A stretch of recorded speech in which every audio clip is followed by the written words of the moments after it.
This week on Gotta Go, I realised I have been a terrible friend and sister. how I ruined our single era. My sister from another mister, Reese Witherspoon, causes outrage for trying to learn AI. And turns out Aussies love a rebate. All this on this week's Gotta Go. Hello, are you a TV presenter? I'm trying to be a radio host. All this on Gotta Go. Gotta Go Radio. Tune in to Gotta Go FM. 10200. Gotta go. Oh, evil laugh. There we go. Do you like my hat? I mean, I did give it to you. I got 2 for 1, so. What? You told me you bought Sorry. this especially for me. Yeah. No, it was a freebie. Anyway, I think it makes me look cool. Yeah. And it also means I don't have to do my hair. Well, that is. Which is probably more the reason I'm wearing it right now.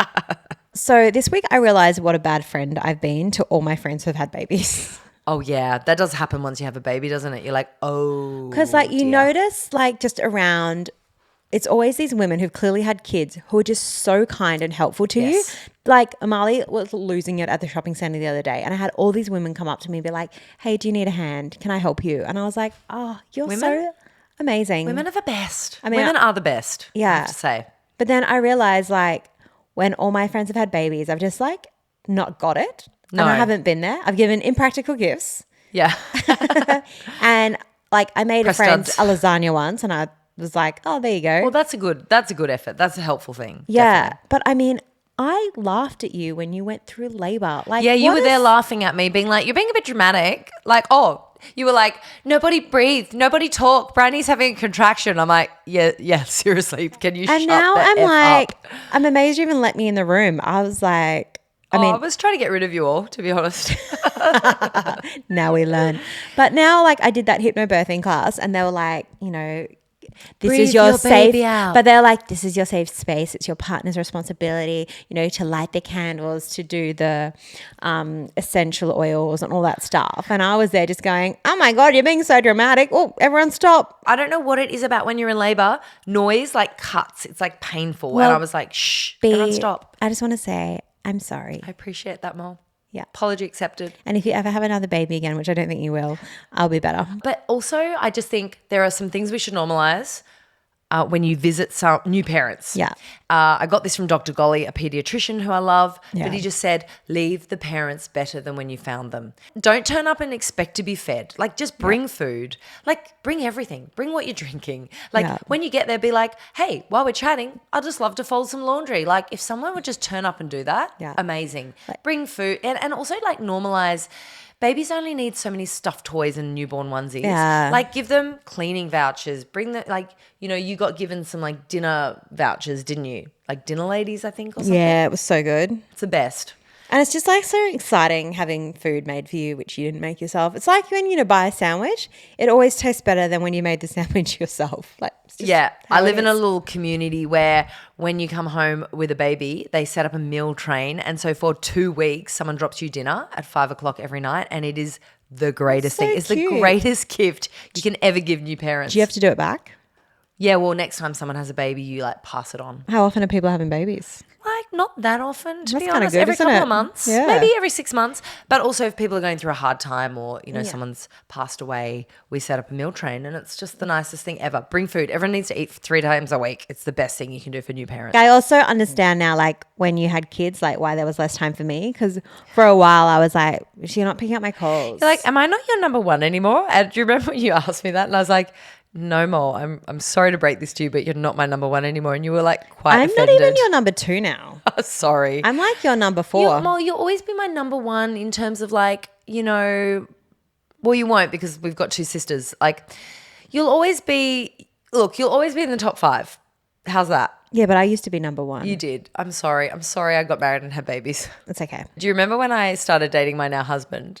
Yeah. And we had that moment, we were living together and you were I asked you. am I still your number No, one? I think I asked you if you love him more than you love me. You did. And I was like, yeah. And you were like, what?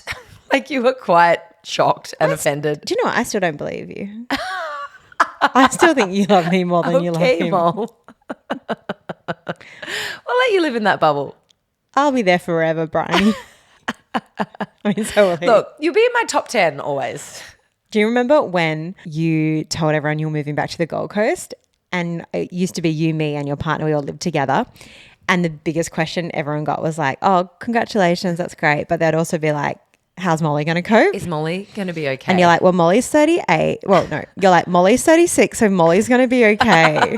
And Molly's like, I don't know if I will be okay. It was sad the day we moved out though. Like I feel like that was a real moment because we were living together at the time in a share house with my now husband. And I also had never lived in Sydney without you because I moved back from London. Yeah. Like I do feel a bit bad about the fact that we moved to Bondi together. We were going to have our like single sister time. Oh, I we was just got so this ready for amazing it. apartment like on the beach. You're feeling well again after having cancer like and you chronic got me fatigue. through all that chronic fatigue shite. I finally had And then I was energy. like, let's go out and partay. And you were like, single sisters, let's go. And literally day one, wasn't it? We moved in. You're like, I've met someone. And I was you were like, I'm so happy for you. and I was like, you don't sound very happy. And I was like, I am. I'm so happy. And I was. You had like gritted teeth, I swear. You were like, I'm so happy. And then for you. and then he moved in like a few months later, and I was like, cool. And then I'd hear you two just like giggling in your bedroom, like, and I'd be like, I'm so happy for you. But then I'd bring you guys in tea and like stay and be like, "Hi guys, what are we talking about?" Yeah, And you just like, let's be honest, you just like hop into the I bed was on your the first side. You're like, child. hello. But luckily you guys got on very well. But I do remember the day he moved in because he had a lot of artwork oh my god, that he'd collected over his he adult just life. had a lot of shit in general. Like, oh my god, I was like, how does one man have so much stuff? And like his Plinths, artwork, these rugs. like Persian rugs, Oh my god, and wooden carvings. some of the artwork was so ugly. I was like, Brandy, I'd rather our It's balls. now in our house. I would rather our walls be blank. And he was like, I remember him just being equally shocked. He's like, where's all your art? And we were like, we don't have any art. Yeah. Although you did have quite a good call. You're like, but we do both have a share portfolio. Small, but, probably the same amount of art that you have. Anyway, He's just paid us out forever about loving white walls. And to be fair, my wall is still quite white. Okay, so I have to tell you this actually. I uploaded my picture into AI the other day and I was like, can you cartoon me? And it cartooned me as Reese Witherspoon. This brings me to my point that I want to bring up. We love Reese Witherspoon. This week, she's copped major backlash because she's been talking about how women need to come on the AI journey and she doesn't want them to get left behind. And I am so into this because I think AI, it's like what the internet was before the internet was here. And so AI is going to be a part of our life, but also we need women to be adopting this fast as well, not slow, because otherwise we're going to be left behind. But the amount of backlash she's had from people is And why? Crazy. Why backlash? Well, there's a couple of things. People are kind of like, especially like the screenwriters and the people in the creative industries, they're like, well, this is ruining our industries. Yeah, and still taking our jobs. Taking our jobs. Yep, And then all there's valid concerns. Then there's the element of ethics and environmental issues. Yep. Uses a lot of water, huge amount of energy. Yeah. The data centers, people are really concerned and worried about the environmental impacts of AI, which these are all really valid concerns that we don't have answers to yet. So yeah, super valid. Yeah, absolutely. But she's more like, hey, I'm not being paid by AI companies here. I'm just simply curious and learning. It can make women's lives easier and it's also creating future job opportunities as well. We are in a really interesting time, aren't we, with like AI is just coming on at such pace, at such speed. And I love that women are actually quite discerning about this, that they're saying, I'm worried about the ethics, I'm worried about the environmental impacts. And we don't have good answers to a lot of these questions yet. I've got a friend who's very senior working in AI at one of the big giant tech companies and who's also very passionate about environmental issues. He's like, yeah, we don't have good answers to a lot of and these issues are complex. The problem that I have especially when I meet women and young women that just have this blanket, like, I'm not doing AI, is I feel it's almost like now saying, I'm not going to use a computer or like I'm not going to use a car because I'm worried about the environmental impacts of it. If you want to be employable, if you want to, and I think the point was also made, wasn't it, that like a lot of jobs that are going to be replaced are going to be jobs that more heavily are women-led, women doing at the moment. Women jobs. So we have a lot to lose. Yeah. But it just feels like it's moving so quickly now that if you don't keep across it and just have skin in the game, you're going to become unemployable. Or just not as employable as someone who has the skills. Yeah, if someone's doing the work like at 100 times the speed of you. And the stats are showing that women are behind the game with AI, absolutely. Yeah. But none of these technologies are perfect. There's big concerns around them all, but you can't keep yourself out of the game as a woman. It almost feels like when the internet first started and everyone's like, oh no, it's going to take our jobs and what is this thing? It feels like AI is a little bit like that at the moment. Yeah, it feels like that on steroids, doesn't it? Yeah, but now like we don't go a day without using the internet. Funny comment from a listener this week. They'd asked me if I'd had any face work done because I just had a very different look. Nose looked a little bit different. And she realised then it was you, me. My sister. And she's like, oh, it's a sister podcast. Yeah, I was like, yes, no. It is. Speaking of sister podcasts, if you are listening and you're enjoying the show, we'd love you to subscribe. We're a new show. It helps it get out there and meet a new audience. Tell your friends and family. Literally, please tell your friends and family. Send it to your best mate. Send it to that chick from yoga. We would be really appreciative. So, Mol, very exciting week for me. I actually got a home battery installed this week. I love how excited you are about that. We're so excited. I'm excited because you're so excited. We've been building to this for a long time. So my husband and I, we're on a bit of a plan to completely get off coal, gas and oil. We're doing it bit by bit. So we've been saving up. We changed out our gas top induction. That's right. You got an induction. Sorry, we got induction instead of gas because gas gives your kids asthma. It's really bad for you. See the last episode. And it's expensive. Yeah, so we've got induction. We've got an EV by doing a novated lease. We got into that earlier than we would have been able to otherwise. Mm-hmm. And now full transparency, because it is expensive to get a home battery, but we wanted to get in before the government subsidy program finished. Yeah. So our beautiful grandparents both passed away last year, and they left a little bit of money for us. So we've put that towards getting a home battery, and I feel like they would have liked that going towards, being energy independent. We got, a 24 kilowatt system. That didn't mean much to me. But basically, with where we live, had 2 extreme weather events in the last 2 years where we've had no power for like 1 to 2 weeks. Yeah. So we wanted enough that we'd be able to charge up on our solar during the day and get through an extreme weather event. But also it means we can run our dishwasher, run our washing machine overnight now and not be worried that we're doing it on expensive coal and gas. I love how you've acknowledged how you've funded it, like through an inheritance, because I think like we need to be saying that more in life, especially when people are buying properties as well. It's like my parents went guarantors, or hey, I got an inheritance, or hey, like my parents gifted me this money. I think like now when you see people talk about buying property, buying batteries, buying things on socials, like they should have to say like how they helped fund it. Yeah, well, I just wanted to be transparent about that because it's something that we wouldn't have been able to afford right now. It would have been a few years down the line. We've been saving up for it, but that helped us be able to do it, now. And I love anyone who has a goal and a savings plan. So well done, you, B. Yeah, but it's interesting. Australians love a rebate, I've got to say. Yeah. So in the last 6 months since this battery program's been up, it basically means the government give you a big percentage off your cost of your battery. So Australians installed more in the last 6 months than we did in the preceding 5 years. Wow. So we just love a rebate.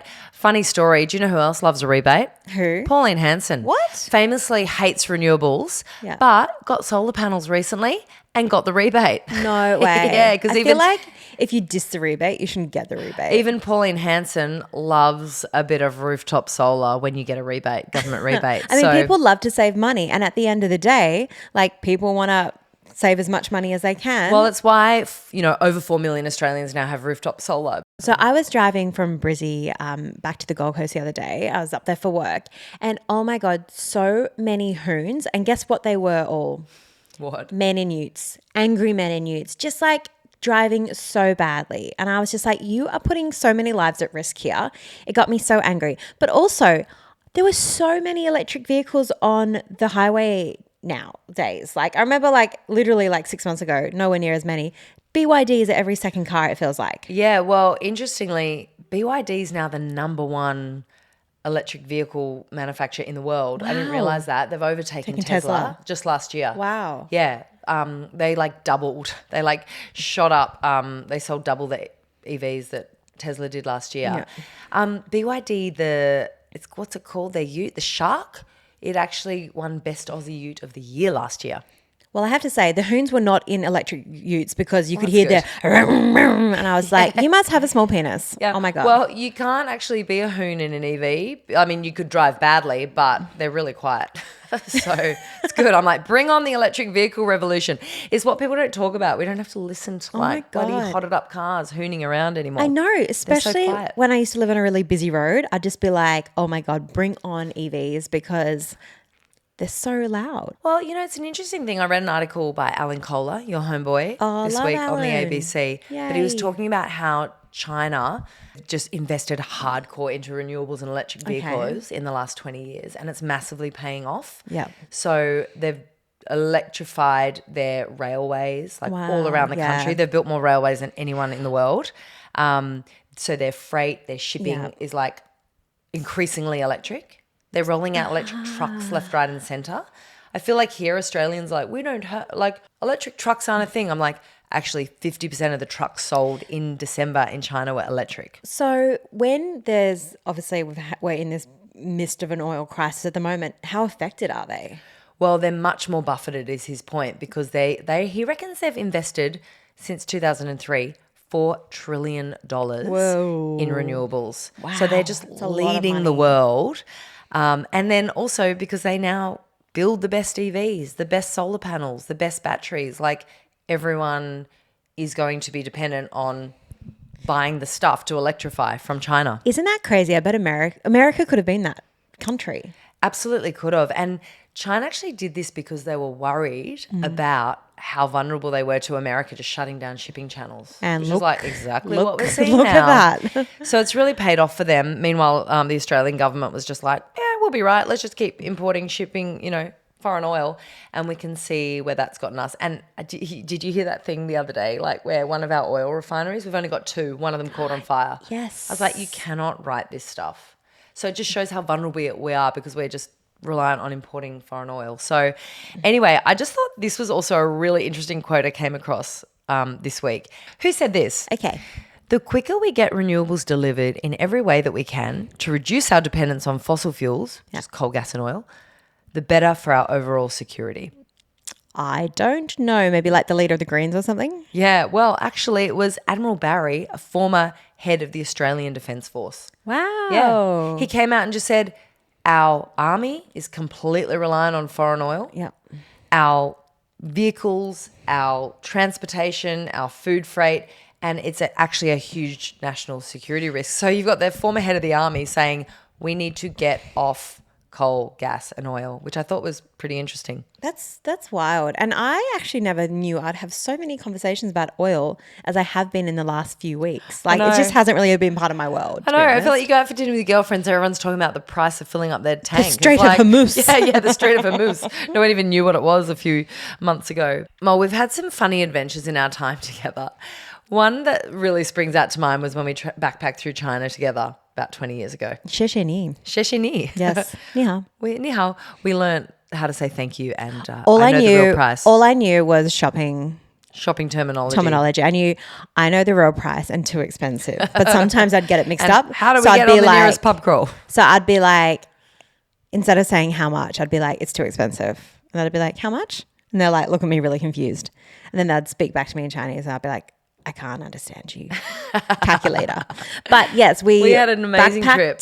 Yeah, we backpacked all through China and we kind of didn't check the weather before we left. No, we didn't realise when we landed in Beijing it was going to be minus 15 degrees. 15 bright. It was like minus 25 Do you remember we were walking around, we got lost and we got so cold at one point our mouths, like we couldn't talk? Yeah. So every time we'd have a tear, it would just freeze. And we It was ended up in a frozen. random travel agents because it's the only shop that was open. We're like, can we just warm up? we were trying to warm up so we could talk again. Because we couldn't find our hostel and no one spoke English. Yeah.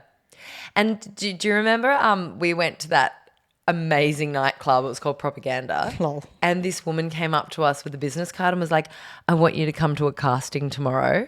Yeah. And gave her business card and it had the Apple logo on the front. We're like, Yes. that seems like a strange logo to steal. But I was like, Briony, we're going because I could be famous I was in like, China. this is so dodgy, Molly. We're about to get trafficked. Like, I think I'd just watched and Taken. I was like, there was an element that we might have I was like, this is a bad We had a idea. 50-50 chance of being trafficked or actually it was legit. But Molly would not be deterred. You like roped in a guy that was staying at the youth hostel. Yeah, I was like, he big, can tall be, Kiwi I was guy. like, he's our security. Yeah, he's going to come. We roped in Anthony.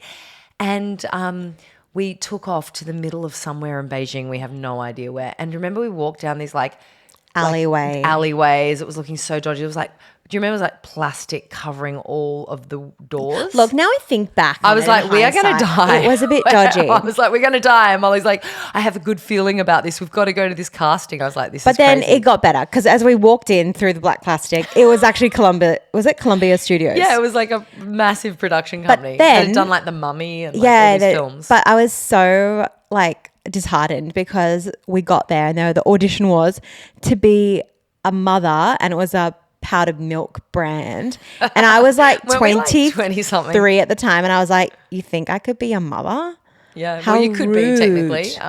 I know I definitely could have, but at that stage I was like living my best they're like, life. we'd like you to both audition for breastfeeding mother 1 And then 2. they wanted Anthony, our security we bought from the hostel. They were like, you audition too. We're like, oh, they just wanted anyone who was white.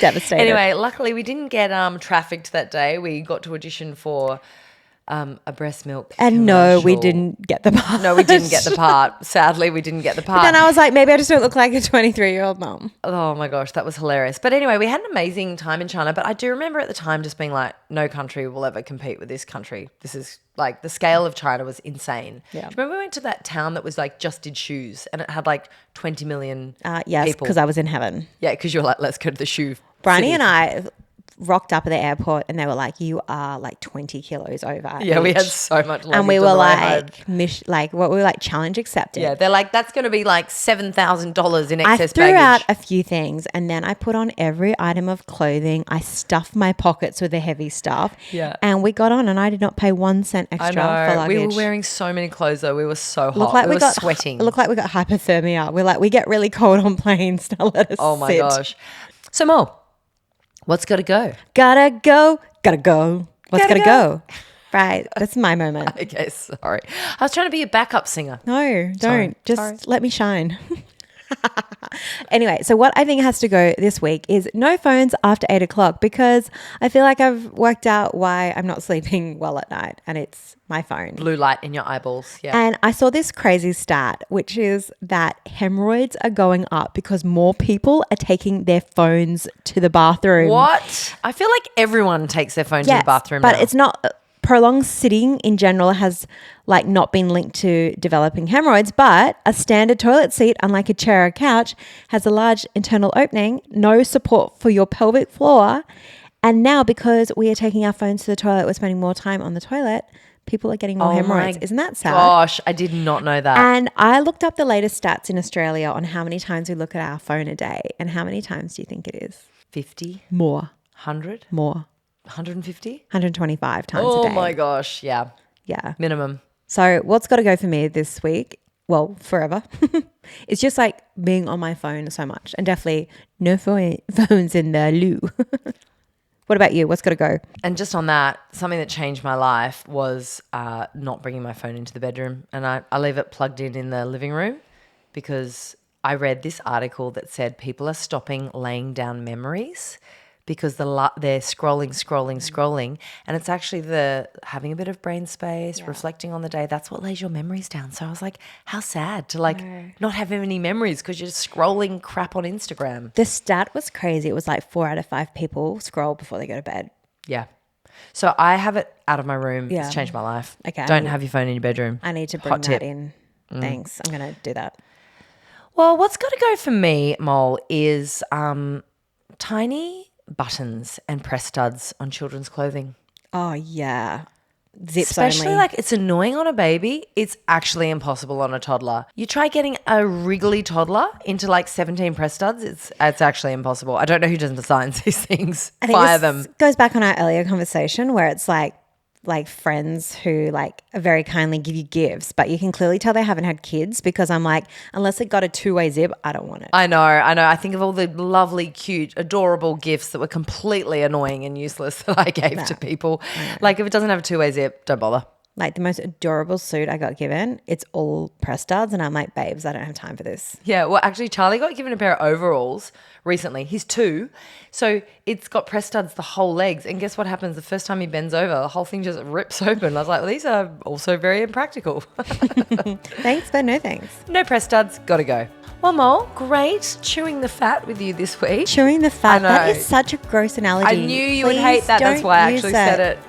Great chatting this week without babies screaming. And That makes me want to gag, chewing the fat. Ugh. all right, we'll use that one again. Gotta go. Gotta go.